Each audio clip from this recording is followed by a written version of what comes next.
A horror movie? This is not. Maybe a thriller, but even that's a bit iffy.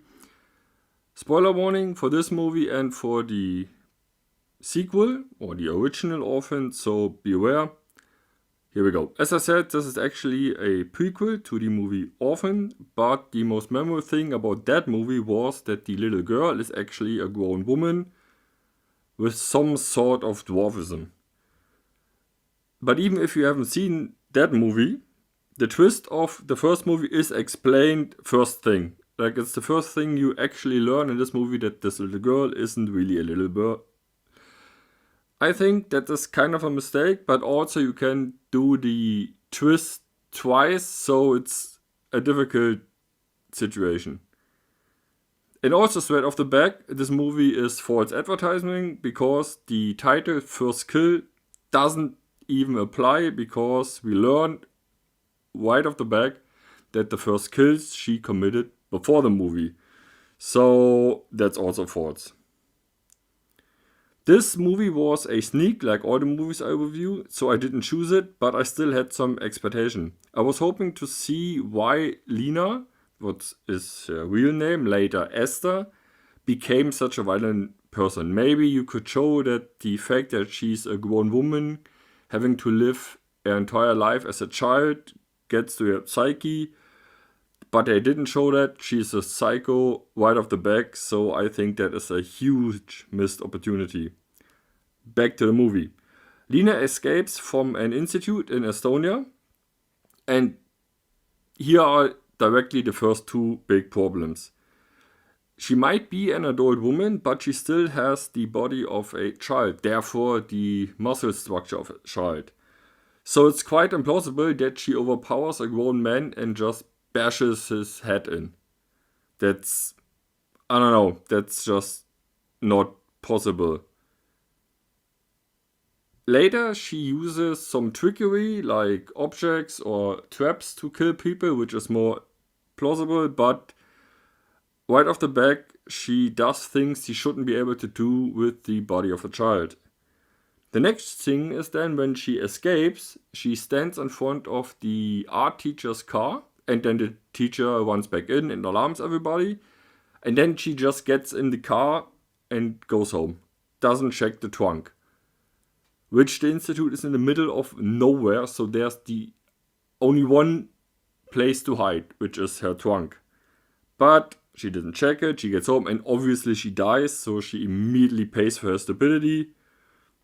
So that's that on the way. So two big mistakes that take you right off the plausibility of the movie.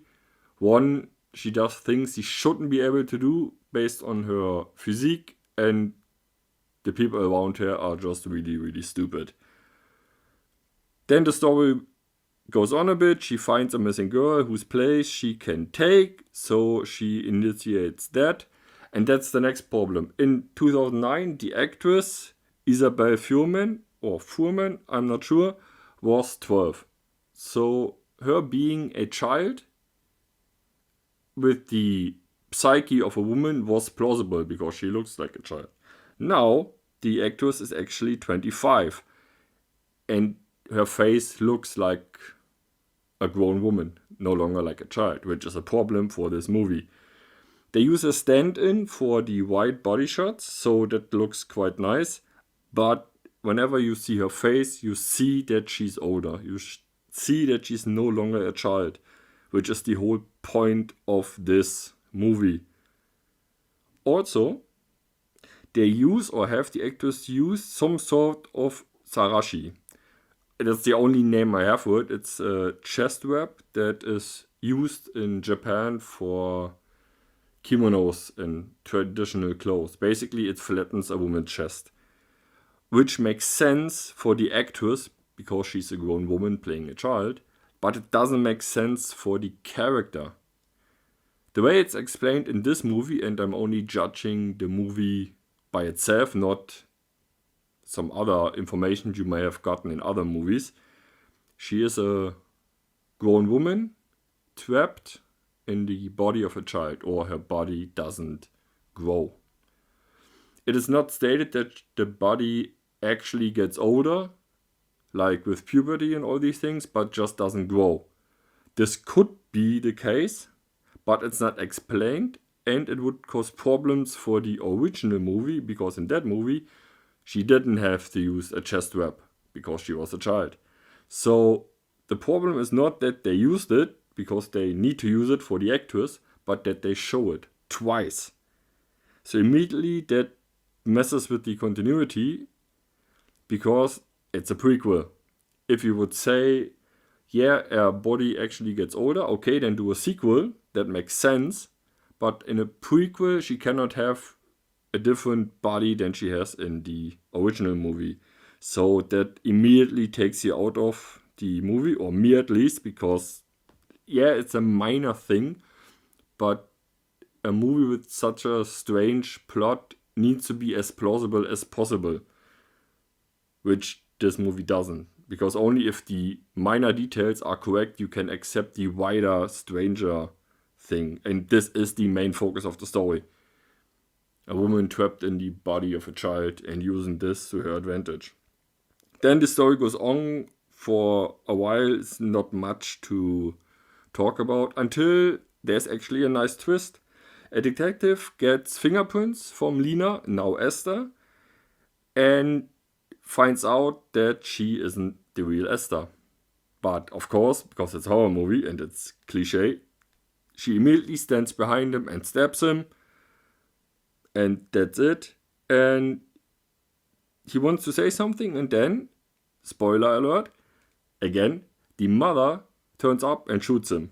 Turns out that the mother actually hit the body of the original girl because the brother killed her by accident. So it turns out Lena isn't the only psychopath in that house. Actually, there are 3 of them. So the only person who is actually a good guy and a nice guy is the father. Guess what happens to him? But anyway, the 3 enter into an arrangement where she pretends to be Esther, the girl, for longer because the father found back to himself. He starts painting again. He basically comes back out of this trance he was in when his daughter got missing. But because this is a prequel, when we know that Esther has to be alive for the original movie, there's not much suspense in the air. So after a while, and it's happened really, really quick, they start to turn on each other. The mother tries to poison Esther, but it doesn't work. And instead, a rat dies, like a pet rat she finds by accident. And then, this is actually really, really funny. Esther makes a smoothie, and the mother fears that she will be poisoned. But in actuality, Esther just put the dead rat into the glass. That's actually kind of funny. But that's basically it. Then they start killing each other, and because it's a prequel, we know what will happen. The annoying thing is that the character of Lena doesn't play this very good. The actress is nice, but the character isn't very smart. It is stated in the beginning that Lena is an expert manipulator, that she knows how to work people, but in this movie she makes basically every mistake you can make. She talks about things she shouldn't talk about because she doesn't know anything about them. She behaves in very strange ways. So it's obvious that it's not Esther to anyone. Even to the psychologist who should evaluate her. So it's completely strange. Like, she does a really, really bad job in playing the part, which you could say, of course, it's a prequel, so she isn't as good, but it's stated directly in the beginning of the movie that she is an expert manipulator, and that's why everybody needs to be careful around her. So that doesn't make that much sense. All in all, the idea of an adult woman living in a child's body is not transported onto the screen very well. It is a nice idea, but there are so many little mistakes that it completely takes you out of it. The acting from all involved actors is fine. The sets are good, so there's not much to complain about these two things. The movie works as a thriller, I would say. It has an unexpected twist, but it is a complete failure as a horror. Like there's no scares. The worst thing is when she finds the rat, that is. There are some splashes of blood, but that's all. It's quite boring, unfortunately. But you might have guessed it because I mentioned it several times.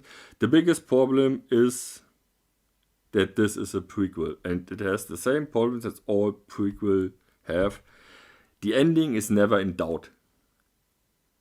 We need the beginning of the next movie, and that is an orphan girl named Esther. And that's what you're gonna get at the end. So she's never in any danger. So there's no thrilling moments because we know how the movie must end because we know how the next movie starts. Honestly, it's not a waste of time. It's not that long, so watch it on a streaming service. As I read, it's already out of on some streaming services. But cinema, I wouldn't recommend it. And I would even say if you like the original, don't watch this. The original is basically the twist is pretty iconic and the visual is pretty iconic.